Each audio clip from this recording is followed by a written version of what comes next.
Ladies and gentlemen, can you feel the excitement in the air? It is the Vindication Super Show, just 1 week away from Nemesis Global Warning. That means that there are going to be no Vindication stars next week.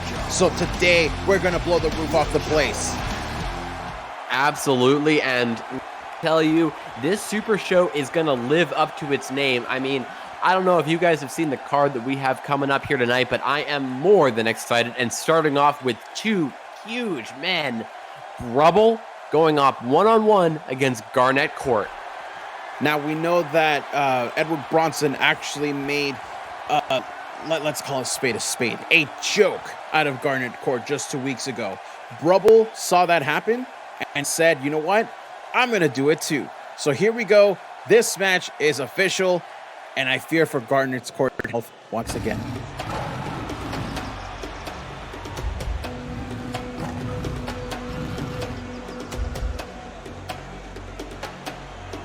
The opening match of the Vindication Super Show is set for one fall. Introducing first, weighing in as much as 2 fully grown male tigers from the Atacama Desert, Chile, Brubble.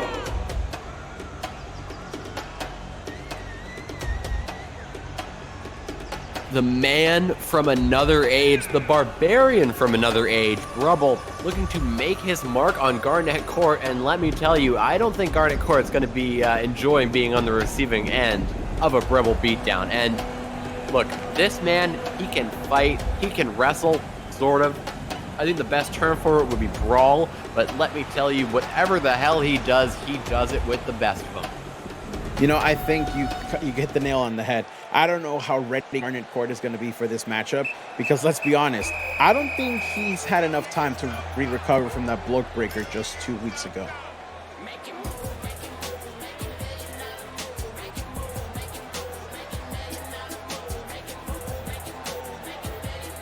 And his opponent, Garnet Court.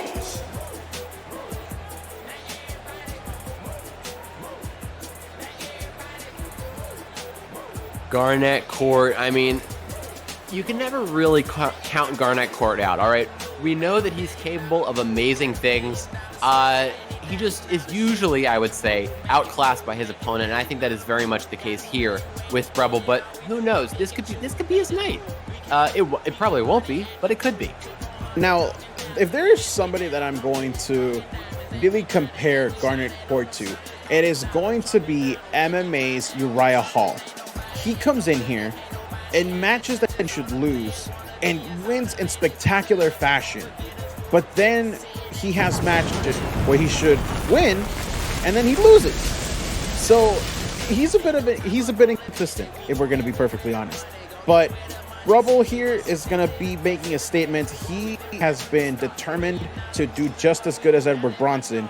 So again, I think Garnet Court is going to be in some trouble here today. Absolutely. I mean, Brubble is going to pick him up, and he's going to barbarically break him with a barbaric break, I think. Either that or the Feudal Fang, the Desert's Heat, any kind of way that Brubble just wants to break this man, I think it's going to be possible. Sometimes I wonder who named those moves, because I know it wasn't Brubble. Well, I mean, he maybe got some diction help. I don't know. But regardless, here we go. The referee has called it. The Vindication Super Show is underway as Brubble and Garnet Court meet in the middle of the ring. And just absolutely shoving him all the way into that corner, showing him that he is not someone to be messed with. But Garnet Court maybe not heeding that message as best he should, leapfrogging over Brubble there and taking him over with the Irish Whip, tossing him right into the corner. Oh, looking to spike him with the DDT, but Brubble fighting out of it, firing those powerful fists directly into the abdomen of Garnet Court. And now what's amazing to see here is the fact that Garnet Court is actually a lot, I shouldn't say a lot, but a bit larger than Brubble. But one has to imagine that Brubble is probably stronger than Garnet Court because, well, you know, as you mentioned earlier, Brubble is from another time. Yeah, he definitely is. I mean, look, he was literally raised on a paleo diet, all right? I mean, he basically invented the damn thing. And he is showing just how powerful he is against Garnet Court, who surprisingly has its size advantage, as you mentioned. But I gotta agree, I do think that Brubble is pound for pound a far more powerful athlete than Garnet Court, as he is showcasing here, looking to do it once again. Oh my goodness, just flattening him with that clothesline. That was definitely a huge impact as we heard it here up in, you could have probably heard that kind of impact in the rafters as we see Brubble connect with the claw to the shoulder, but Garnet Court able to sweep the leg from underneath him, and now Garnet Court picks up Brubble to his feet. It looked like he was going for another DDT, but Brubble was ready that time. And looking once again, picking up. Could he be looking for something very special? Here he goes, the Desert Teeth, that fireman's carry spine buster, choosing not to go for the pinfall. Pardon me. He maybe changed his mind a little bit. And it looked like Brubble thought that he had the match won there, but Garnet Court was able to kick out, as now Brubble is getting set up for something, and this may be it for Garnet Court. Brubble's got him up on the shoulder, and a barbaric break. Just slamming him all the way back to the dinosaur era there with that one, and scoring an emphatic victory over Garnet Court. This thing, quite frankly, was over before it began, but it was a pleasure to see it unfold, and what a victory for the Barbarian here. That was definitely a fantastic showcase for Brubble, and maybe, I'm just going to put it out there, I think Garnet Court's weakness is just moves named after something breaking.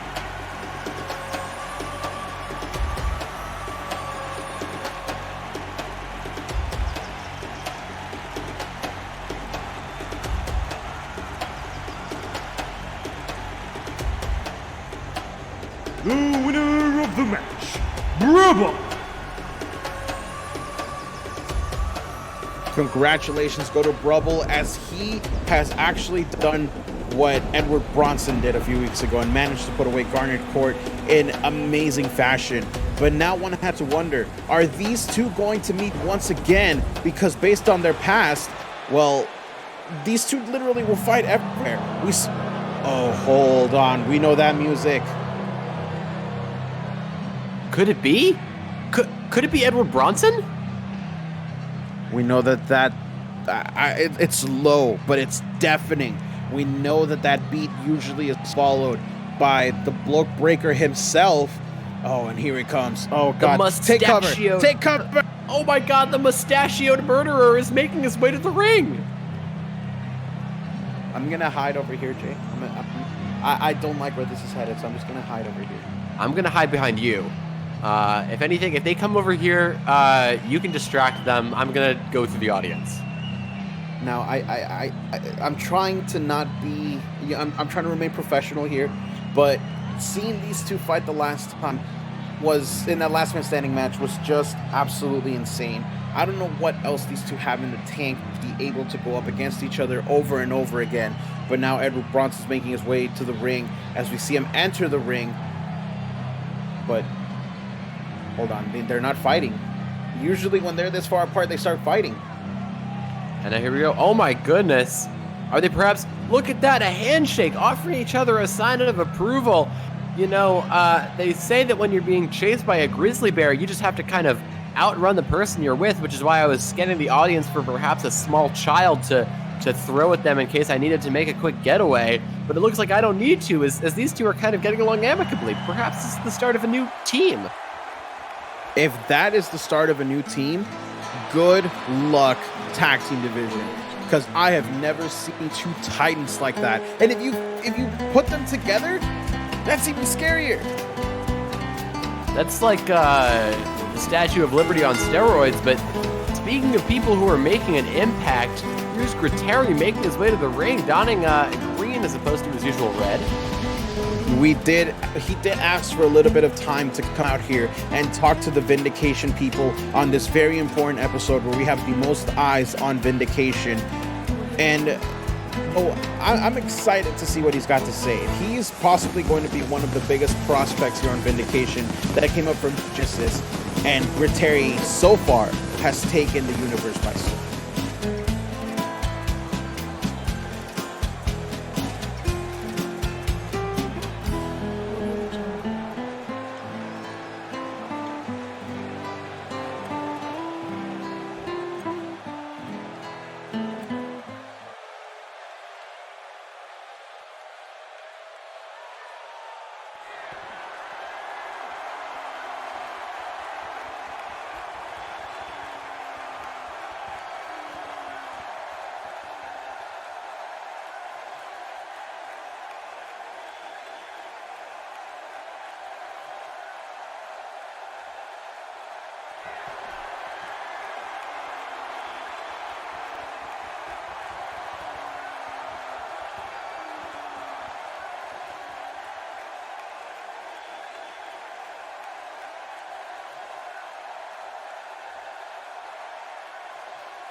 Well, you heard it here, ladies and gentlemen. Griteri, El Nuevo Orgullo de Mexico, wants to make a splash in Vindication. And after a new branding, the people here in Vindication are ready for Griteri, but we're going to see just how he does in action. But speaking of action, we've got a rematch from a few months ago.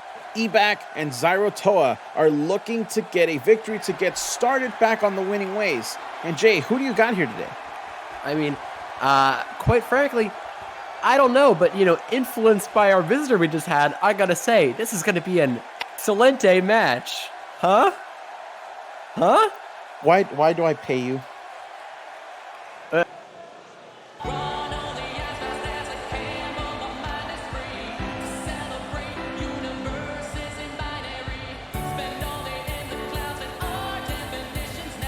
The following match is set for 1 fall. Introducing first, representing the GPU, weighing 217 pounds, from Norwich, England, the guru of gaming, Ebac.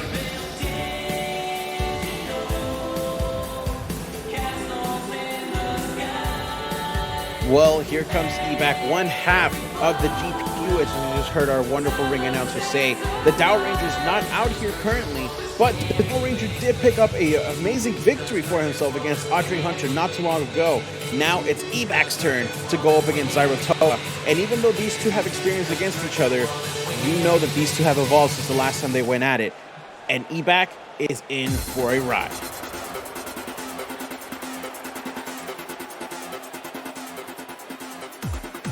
And his opponent, weighing in at 248 pounds, by ways of the Isle of Samoa, Zyro Toa.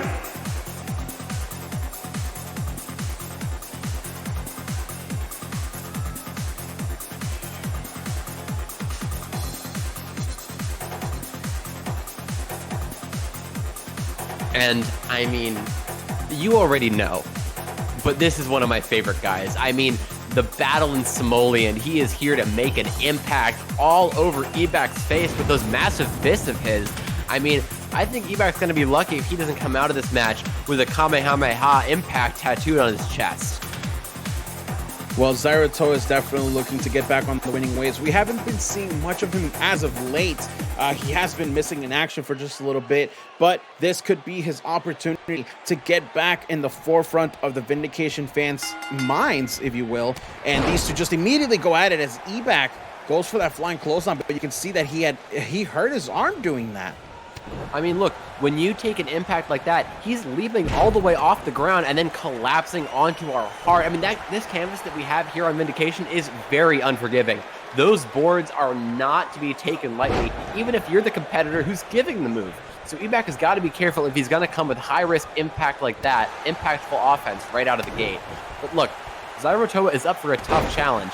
He is up against the digitized duelist, the pixelated pugilist, if you will, Ebac.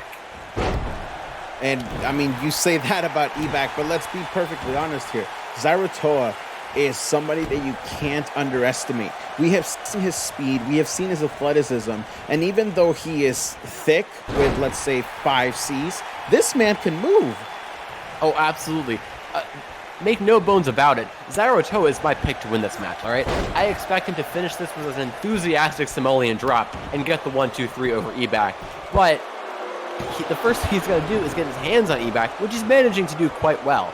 The thing that Ebac really has over Zyro is that speed, and Zyro has definitely managed to cancel it out by coming hard with this offense. But, oh my goodness, Ebac able to turn that around, transitioning that pump handle suplex into a huge crossbody. Could this be the thing that kind of starts the reversal? And now we see a swinging neck breaker by Ebac there, connects beautifully as Ebac goes for the pinfall, but Zyro Toa able to kick out before the ref can start counting, as now Ebac goes for the dropkick to the back. Now, one has to wonder just how much cardio does Ebac have, and how much will he spend to be able to put away somebody like Zyro Toa? I think in this case, he has more than Zyro. I think a long match favors Ebac here. Zyro's got to keep it short. He's got to come in here, hammer him with his most impactful offense, and then call it a day. The longer this thing drags on, the better of a chance Ebac has as he nails him with the body splash. That body splash with 260 pounds just coming down on your chest like that. That does not feel comfortable. It can honestly take all the air out of your lungs. But it looks like Ebak was able to not only take it, but continue the assault after that.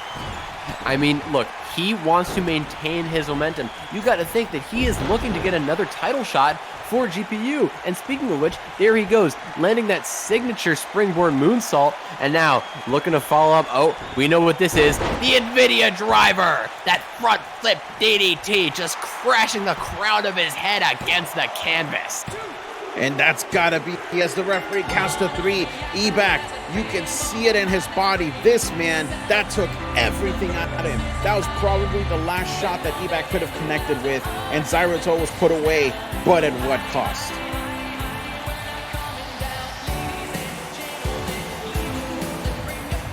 Here we see the replays between this matchup. Both of these men were going at it as hard as they could. They knew what was on the line to try and get a victory over the other one. It was basically they had to bring it all. Once again, we see that NVIDIA driver connect. That was the end of the matchup. The referee counted it. Zyroto was completely out. But again, like I mentioned, Ebak, you can see right there that he was tired. But hold on, who is this?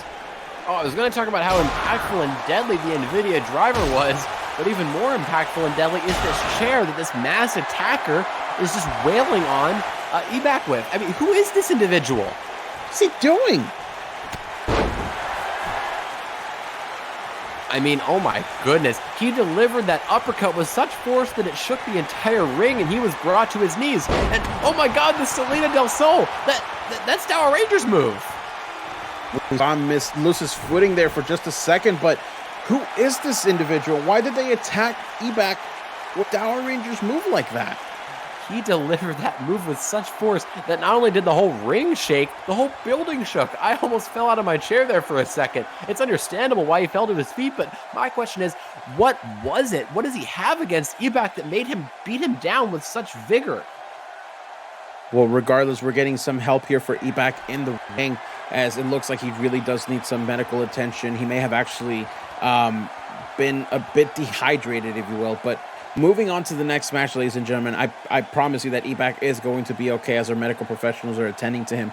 But this next one is going to be personal. Valencia and Belle Florent are going to meet in the middle of that ring. And this is Belle Florent's match, honestly, where she's got to put it all on the line. Match is set for one fall. Introducing first, representing the height, weighing 186 pounds, from Bordeaux, France, Belle Florent.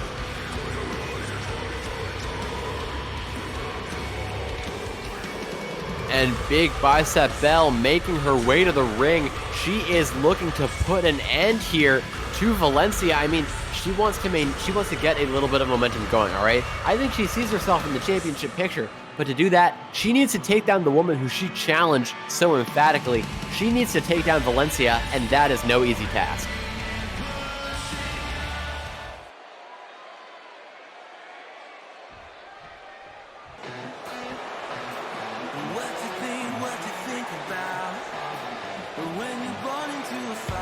And her opponents, representing the fabulous, furious Freaks, weighing 135 pounds, from San Jose, California, Valencia.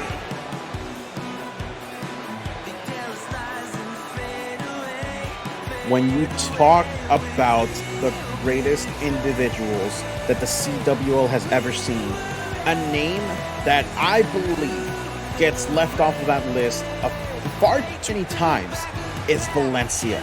This woman is the most decorated individual in the female division. For any championship that we have ever had here in the CWL, Valencia's name has been on it, except for one, and that is the Openweight Championship. Now, we know that Belle Florent took this challenge because of that. She brought the fight to Valencia, and she wanted this matchup to prove to herself that she could really rise above and get at that level. If Belle Florent is able to beat Valencia here today, it is going to be one of the most impressive names that she can add to her resume, that basically say, look, here's the proof. I can beat Valencia. I can be a CWL champion. But here's the question, has she gotten herself in a little bit too deep? She could have these hopes, these aspirations of taking down someone like Valencia, but with just one thorn, those dreams could all be over. One thorn, one revolution, one first sin, whatever it is. Valencia has honestly she's been a staple here in CWL since it began. Since episode 0, she's been here. And her rise to prominence and her rise to fame, I'm not gonna say it happened by accident, but it kind of came out of left field, because when she won the first Vindication Women's Championship, nobody knew who she was. Nobody thought that she was going to be able to get it done. And now here we are, almost 4 years later, and Valencia is still coming strong, and she is still a name that can honestly, at any second, win a championship. And Belle Florent knows that. And as the bell rings, Belle Florent immediately goes on the assault. And now here we go. Belle Florent looking for the dropkick, but Valencia is just able to get out of the way. These two, oh my goodness. I thought Valencia was going to follow up her initial bit of dominant offense there, but Belle Florent was able to get out of it with that kick. But Valencia has once again taken over, got that low dropkick right on the knee of Belle, and now beautiful Frankensteiner from Belle Florent. Now here we see Belle Florent continue the assault, going for all the limbs possible. This is where her MMA training is going to kick into high gear, not only connecting with forearms, but also with the dragon screws that are able to take Valencia off of her feet. But Valencia herself is able to go for that low drop kick that takes Belle Florent herself off her feet. Here's my question. With, Belle's MMA training, she obviously has encountered a lot of knee strikes, I would say, in her day. Is she prepared to receive the thorn? She may be prepared, but it's a completely different thing where it lands. We've seen the thorn be able to put away people in seconds whenever Valencia lands it flush. But the question is she going to be able to do the same here to Belle Florent? And that is honestly going to be the biggest question mark until we see it happen. Very true. I mean, that thorn could land anywhere on the face, and if she's able to make full contact, it could just knock Belle clean out. And, we saw them both go for those kicks at the same time. Valencia was able to come out on top, and it led to that flurry of offense right there. Now, forearm strike right to the face, followed up with that forearm to the chest, that chop to the chest. And now, Belle hooking her up with the Dragon Suplex, going for the pinfall, but Belle changes her mind. Now, Belle just telling the crowd that she's got this in the bag. I don't know if she's getting a little bit too cocky for my liking, because again, like I said, Valencia is someone you cannot take lightly, as we see that collar and elbow tie up there. Not able to get anywhere for Valencia. Belle Florent is on a whole other level tonight. Absolutely. I mean, look at her. She's got this, the legs tied up. Is she going for perhaps a surfboard? No, she's just stomping on the knees, making it hard for Valencia to stand, taking her base out from under her. I cannot stress enough just how important that is in a match like this, especially when you're talking about the limb work of someone like Belle Florent. And now, following up, got her picked up, target marked, and that target is Valencia as the Olympics slam lands her squarely on the back of her neck, but she's not done yet. Following up with the misery cord, knee right to the jaw. We talked about Valencia's thorn connecting flush, but that Misericord may have just done it, and Belle Florent picks up a victory over Valencia. Certainly the underdog, but it worked out for her. I mean, what a victory. She made the challenge, and she was able to come through and score that win over one of the most decorated women in CWL history. But now the question is, with this victory in her pocket, who is next for Belle Florent?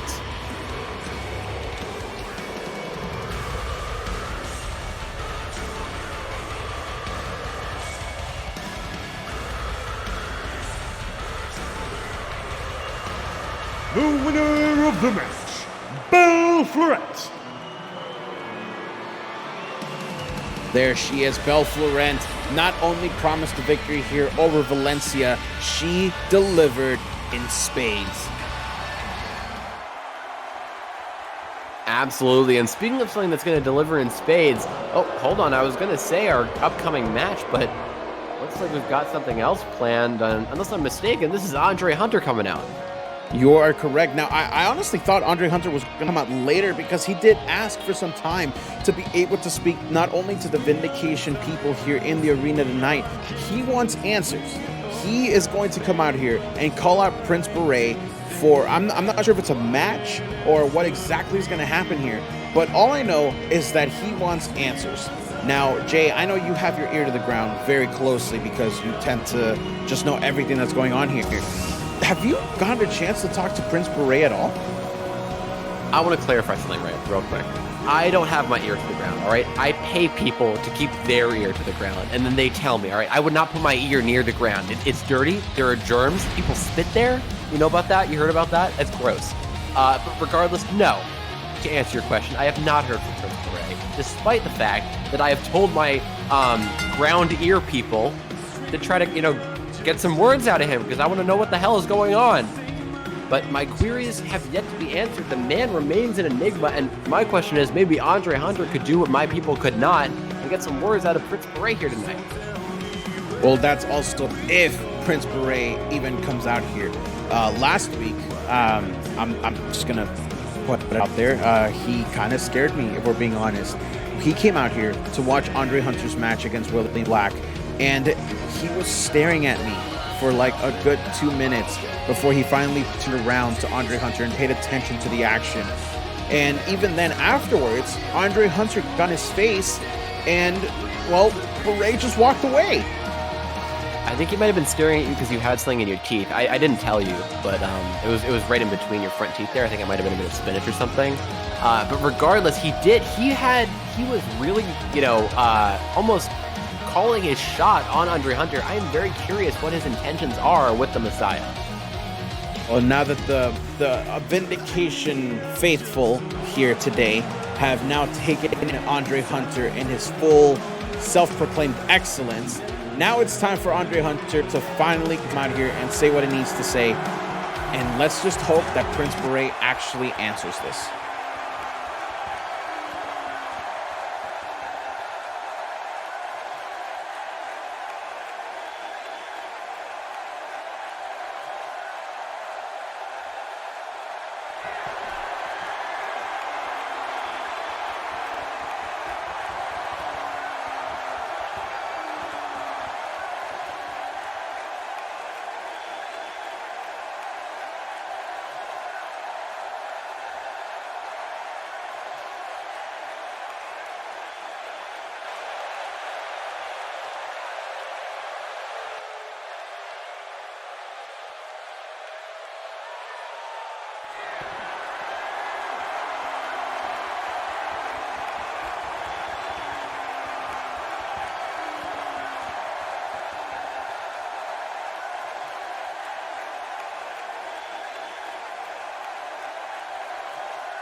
And you can see the frustration right there by Andre Hunter. He is ready for Prince Beret to come out, but 1 second. That's Ace! That's Prince Beret's sister!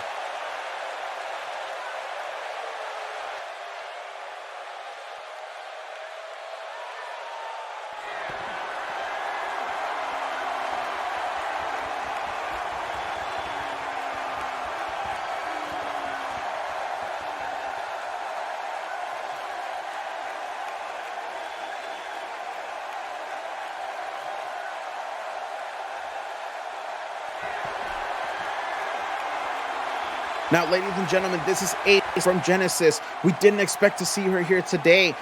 I guess she's here on Vindication now, but now we have even more questions than answers. We know that she's Prince Beret's sister, but is she going to be helping just pull the strings here behind Andre Hunter now? I am very curious as to, if Ace and Prince Beret are here on the main roster working as a unit, what their intentions are with Andre Hunter. But speaking of intentions, we know that these two have cruel intentions for each other as MD plans to defend his YouTube championship against Jack Steele in a submission match. Now, he promised us a new thing. Let's meet the Prodigy.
Well, we know what Jack Steele is capable of, taking out Jack Thunderheart just a few weeks ago with a chair and attempting to take out MD the exact same way. But is he ready for the Prodigy? I mean, look, I think he's more than ready, all right?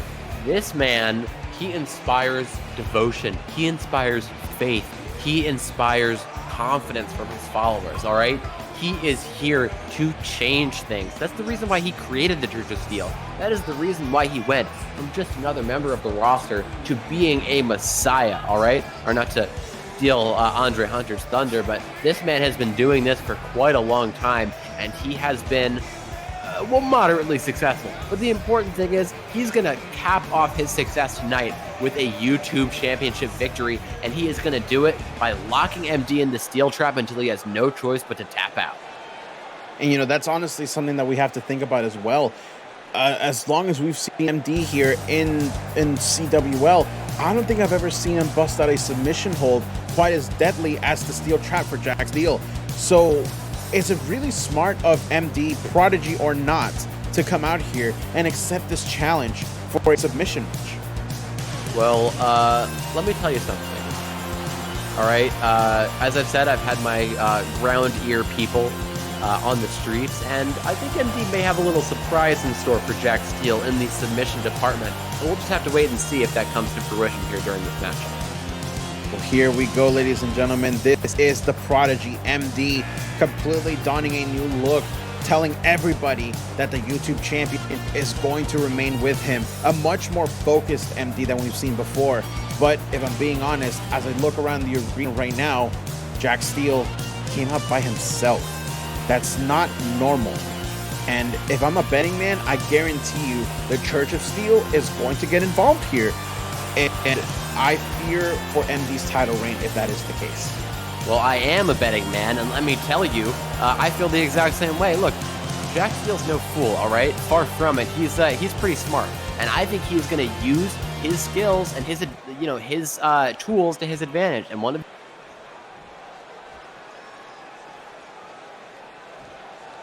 The following match is a submissions match and is for the YouTube Championship.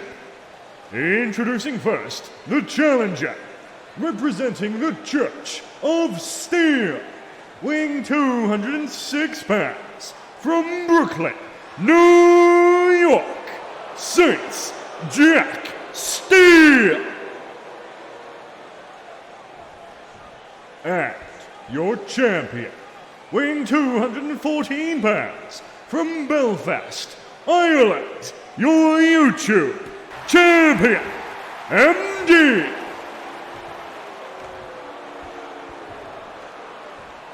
Well, here we go, ladies and gentlemen. MD is handing off the championship, possibly for the last time, as now the referee gets closer to Jack Steele. That is what these men are fighting for, as the referee holds up the championship.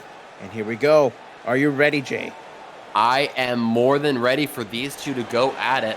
Oh, there we go. Congratulations, Jack Steele. We've got Isaac in the building.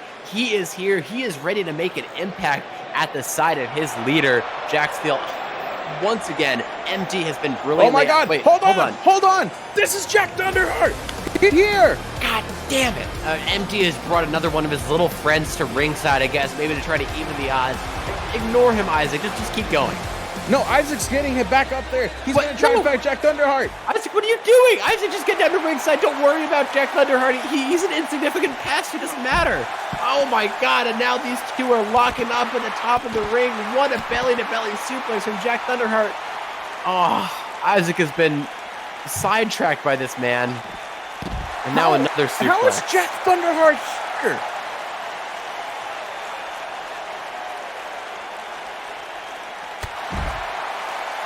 A huge clothesline right there by Jack Thunderheart. And honestly, right now, Jay, my mind is blown. You see Jack Thunderheart stand at the stage. He is not going to let Isaac through. We're going to have a clean one-on-one submission match for the YouTube Championship here. But again, there's still hope. There's still hope. Where's Max Shimron? How is Jack Thunderheart even here? Of course, he was taken out by the Church of Steel in that brutal beatdown just a couple of weeks ago.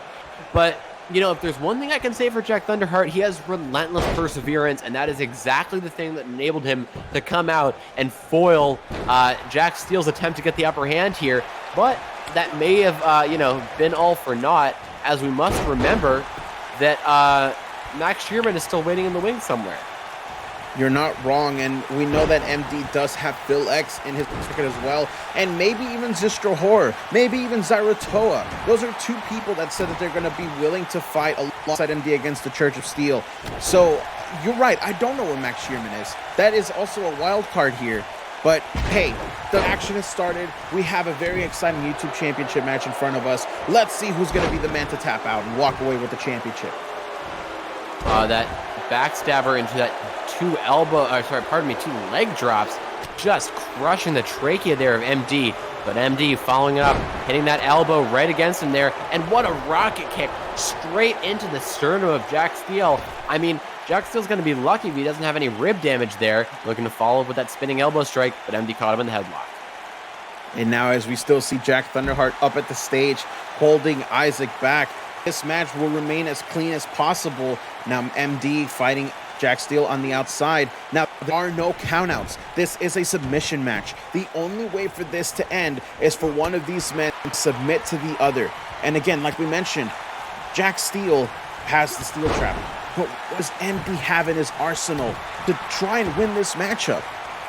We will certainly, I hope we'll find out over the course of this match.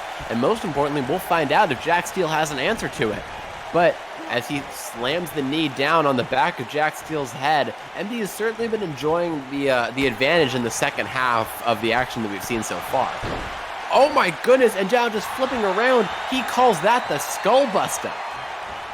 The Skullbuster connects, and now MD going for an ankle lock. You can see that he doesn't have it fully connected because, again, MD is not a submission person. He is more of a brawler. He is more of a bit of a technician. But Steele connects with that stunner.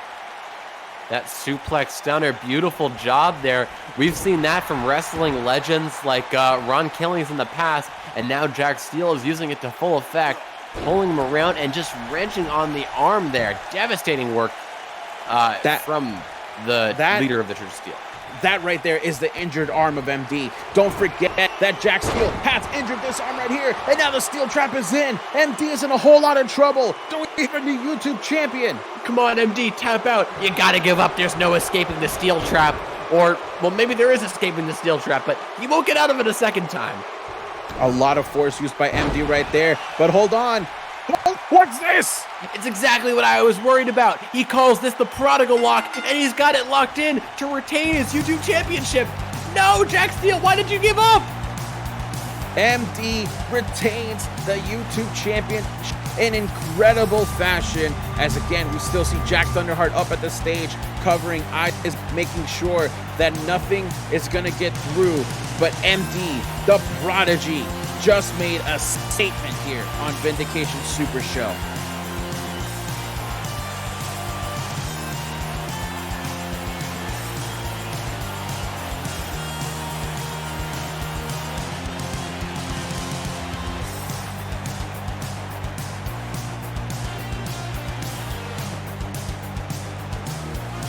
The winner of the match and still your YouTube champion, MD.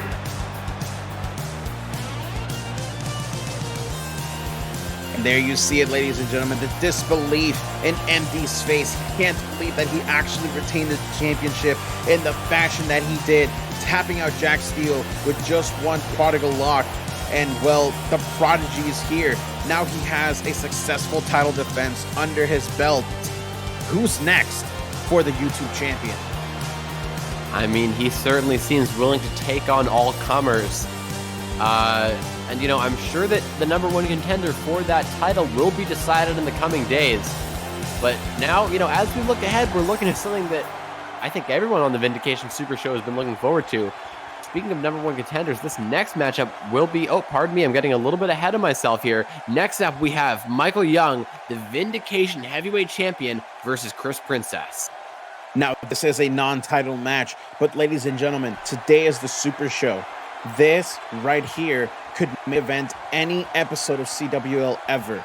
It goes to show you just how stacked all the competition here is on Vindication, and these two are gonna tear each other's head off.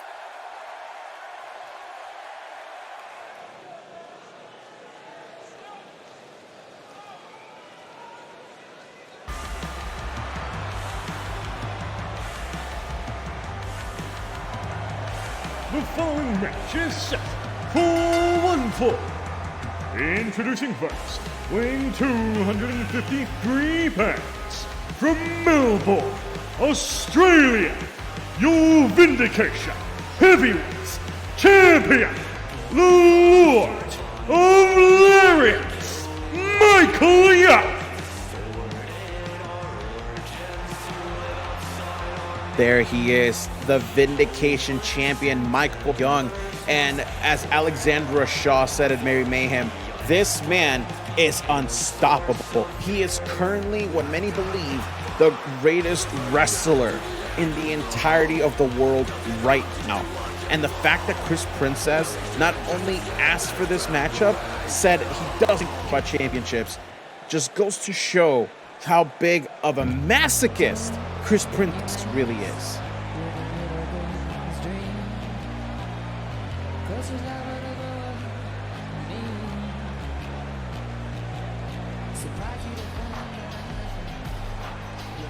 And his opponent, from somewhere in Canada, representing the fabulous, furious, freaks, Chris Princess.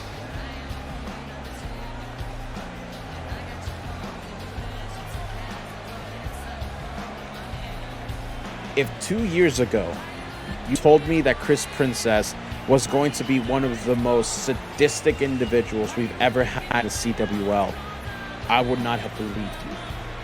The evolution of Chris Princess from when he first joined CWL to now has been nothing short of spectacular, but also at the same time, just shocking.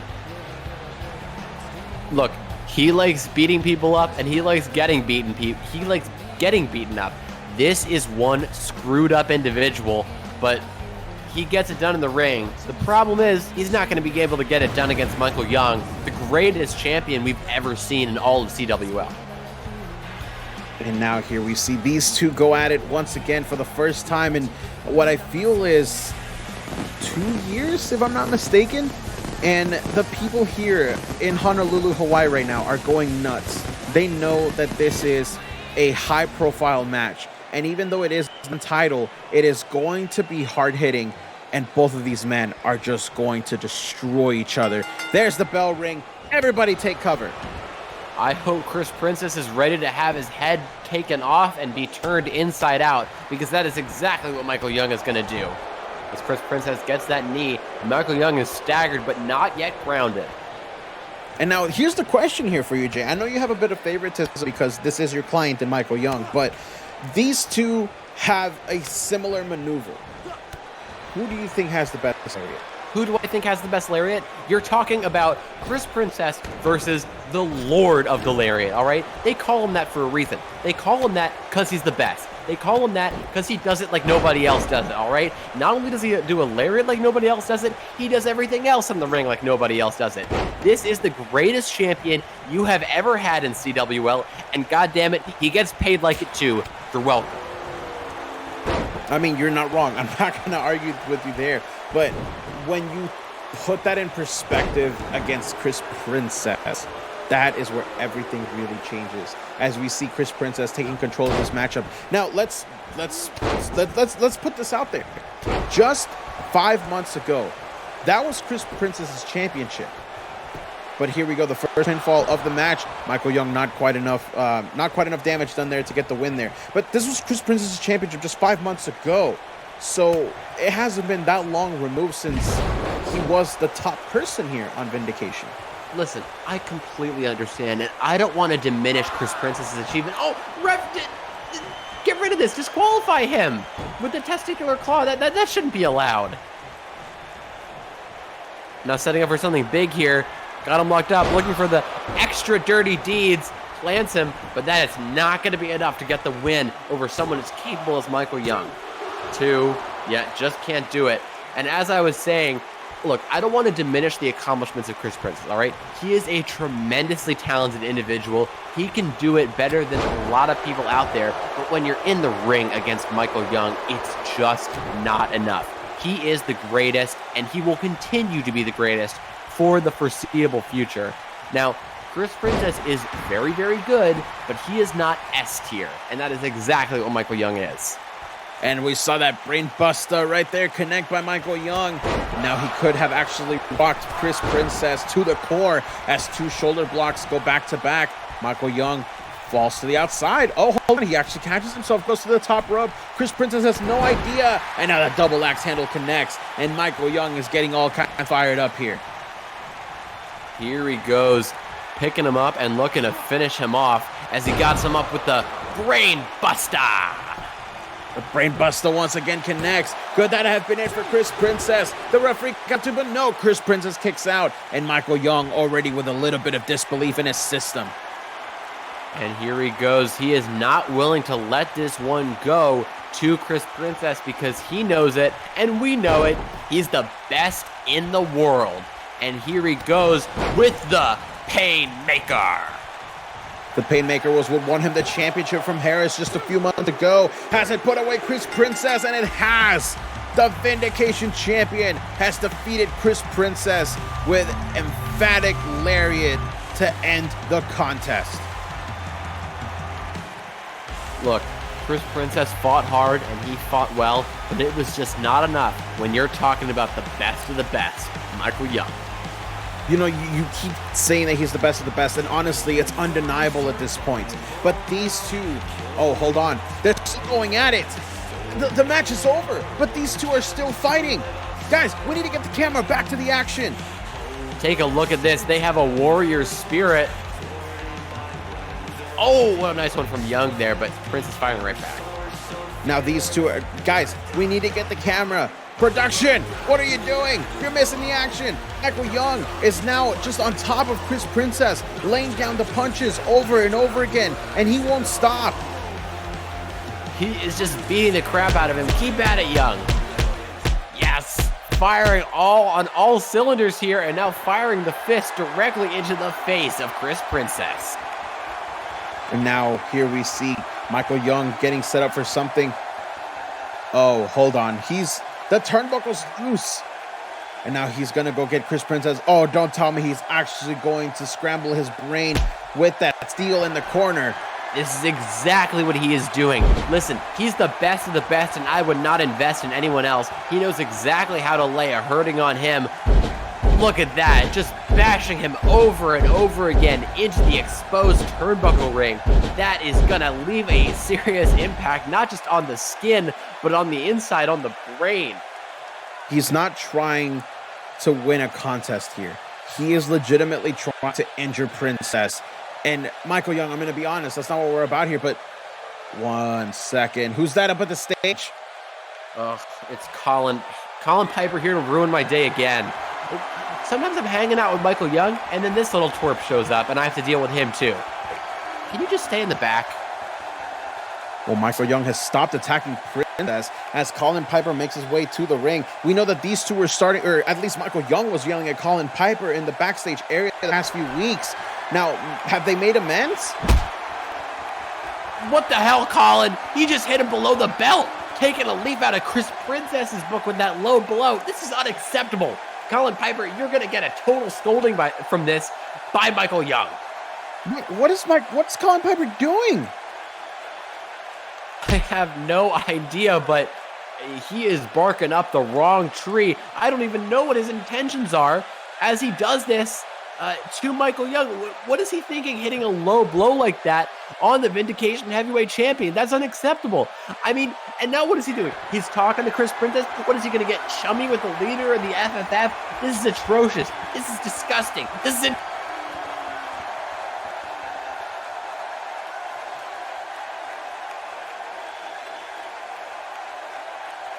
away. This is the kind of thing where, you know, you're going to just have this kind of interaction with someone, and now we see Colin Piper with the bloody handprint of Chris Princess emblazoned on his face. Is this a sign of an alliance between these two? Well, did we just see an initiation? I mean, look, if he's looking to turn his back on Michael Young, he's going about things the wrong way. But if you're going to join up with an outfit like the FFF, I'll be honest, you could do worse. So I guess congratulations to Colin Piper for making a terrible choice by leaving the side of Michael Young, but, you know, maybe not the worst choice he could make by signing up with the FFF.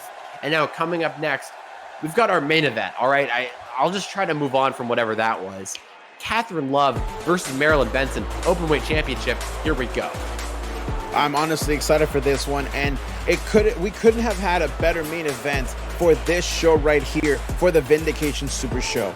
Catherine Love has been absolutely incredible the past few weeks. She defeated Taylor Jones recently, who Taylor Jones came off a huge win herself against Tiffany Quinn at Mary Mayhem. Now she gets an opportunity of a lifetime. If Catherine Love wins here tonight, she becomes the first Triple Crown champion in CWL female history. And honestly, that is quite the accomplishment.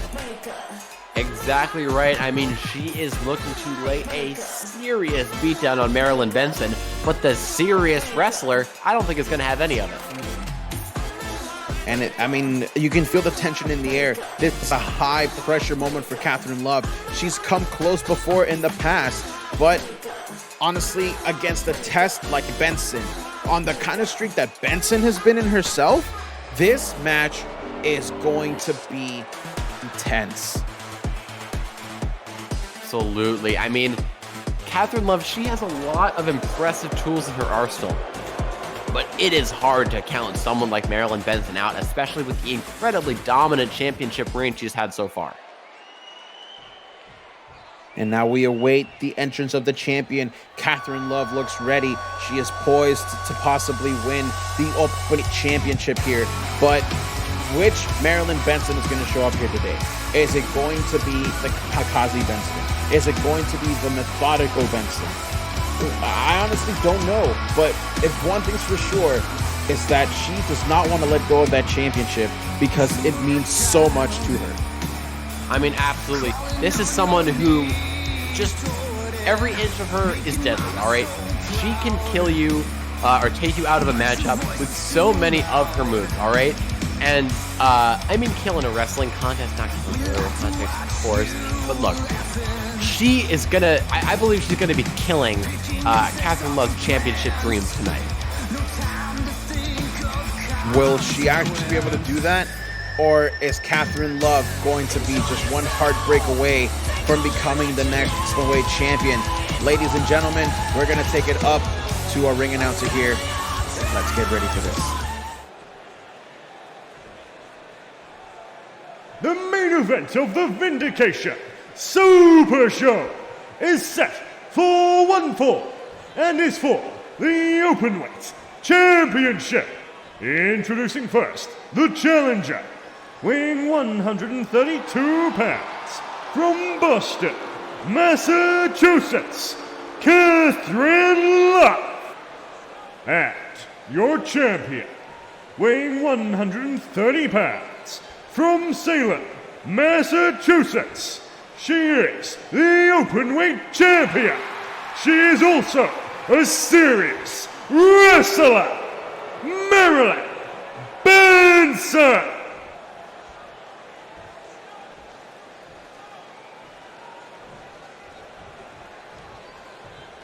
Now we see Marilyn Benson handing the championship, like I said earlier, possibly for the final time. Catherine Love, you just saw her take a huge breath and just let out a huge sigh. She's ready. I'm ready. Hey, Scott, are you ready? I am absolutely ready. I am ready for Marilyn Benson to retain her championship because, quite frankly, I think Catherine Love has reached her arc's end tonight.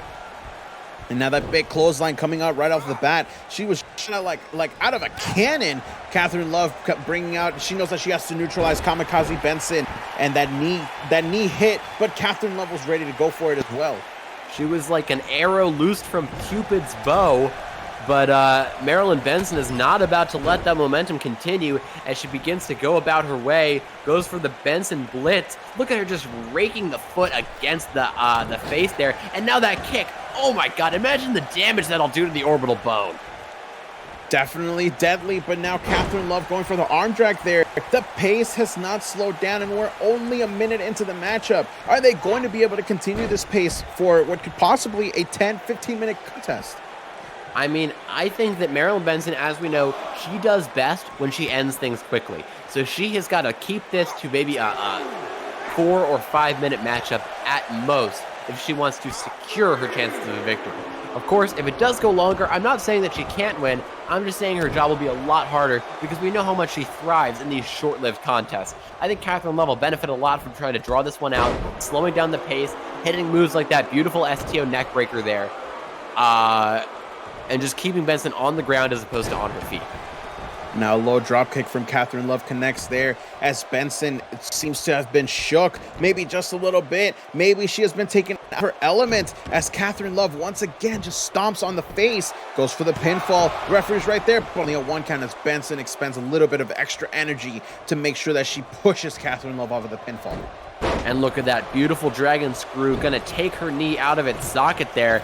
And now, ooh, spinning kick to the gut of Catherine Love. And these two are gonna clash in the middle of the ring. Benson was going for something there, but Catherine Love was able to reverse it into that devastating knee strike to the abdomen. And now we see Catherine Love stretching out the arms, stretching out the back of Marilyn Benson. Definitely slowing down, like we said, the Benson Blitz, the Kamikaze Benson, whatever you want to call it. She has been doing such a good job of neutralizing the champion. This is actually an impressive performance here by Catherine Love so far, as now we see a modified STO right there, just planting Benson in the corner. Exactly, hooking the arms up, got the ankle trapped with her own ankle. Very smart to tie someone up like that before you go for a bit of offense. It significantly reduces the chance that your move is going to be reversed. Fantastic job there from Catherine Love with that offense. With that pop-up cutter, maybe a bit of inspiration from Pistolero there, has Catherine Love down. Oh, here we go, Marilyn Benson with the arc send. That has got to be it. We have a champion that retained their belts, but no, Catherine Love. Love kicks out of the arc's end. I did not see that coming. That is such a reliable tool for Marilyn Benson to use. How was that not the end of this match? We have seen her in all of her matches as of late with the arc send, but it looks like Catherine Love was ready. Catherine Love wants that championship, and now she's got the momentum back to her side as she goes over to the second rope, and with the European uppercut to the top of the back there, now flipping over Benson. Has Catherine Love done it? Benson kicking out before the 1. That crushing European uppercut to the back of the skull, that is horrific impact. And now, making things even worse, when you take an impact like that to the back of the head, all right, your neck gets all knotted up. Oh, hold on, that tough love knee strike right to the face. She is just pressing her advantage. The tough love definitely did some work there. Benson could be out, but instead of going for the pinfall, Catherine Love knows that she has to do more to put away the openweight champion. She doesn't want to get cocky. She wants to make sure that she actually puts away Benson, and the touch of love connects. Is that going to be it? Do we have a new openweight champion? But no, Marilyn Benson kicks out before the 3. This match will continue. What an impressive maneuver from these individuals. I would say that Marilyn Benson has been relying on her pure knockout power to try to finish this one, while Catherine Love has been relying on a more measured strategy. Her focus on the back of the neck, knotting up the muscles in the neck, and then high impact moves to the face and head in order to create kind of a whiplash effect to stress those muscles in the neck even harder is very intelligent offense, and definitely a maneuver that attack that she should keep pursuing here in this matchup. Oh, we saw Catherine Love there going for the elbow drop, but she missed as Marilyn Benson just did a bit of taunt there, as now Benson is getting fired up. This is probably the last gap of air and energy that Benson has for herself, and a high kick connects. Benson on the outside gets back inside the ring. Catherine Love seems unaffected, but Benson manages to land Catherine Love in the corner. Oh, and I think I know what she's going for here. Perhaps looking for that superplex Falcon Arrow combination, as she did have her in the corner, but not quite able to get it as Catherine Love was able to intelligently get out of the way. That is the kind of veteran competitor that you're dealing with in Catherine Love, all right? She saw that she was getting her into the corner, and she immediately tried to get out of the way. This is another example of that. Oh, hold on. Coming out of the ring post. Boom. Flipped around the ring. Nailed her with that misdirection lariat. But Catherine Love still kicks out before the one. Do these two women have in them that is making them kick out of this over and over again? And now here we go. Look, it's been a great run for Catherine Love. She did her best. She had her shot. And now, oh my God, I was going to say being brought to her arc's end. But Catherine Love able to reverse the arc's end. I don't know if I've ever seen anyone do that. And now Catherine Love has got Marilyn Benson's arm caught up. She may have actually done enough to be able to neutralize Marilyn Benson for the final time. As Catherine Love is up top, she's getting ready for it. The heart stomp connects. My God, the heart stomp just caving in the chest of Marilyn Benson. Oh my God, is this going to be enough to give us a new champion? We have a new champion. Marilyn Benson has been dethroned. Catherine Love reigns supreme. Oh my God, I never thought I'd see it happen, but it's happened. Marilyn Benson brought the best out of Catherine Love, but Catherine Love went up another level and has finally captured the Openweight Championship. This is our first ever Triple Crown female champion here in the CWL, and I couldn't think of a better person for it to have been than Catherine Love.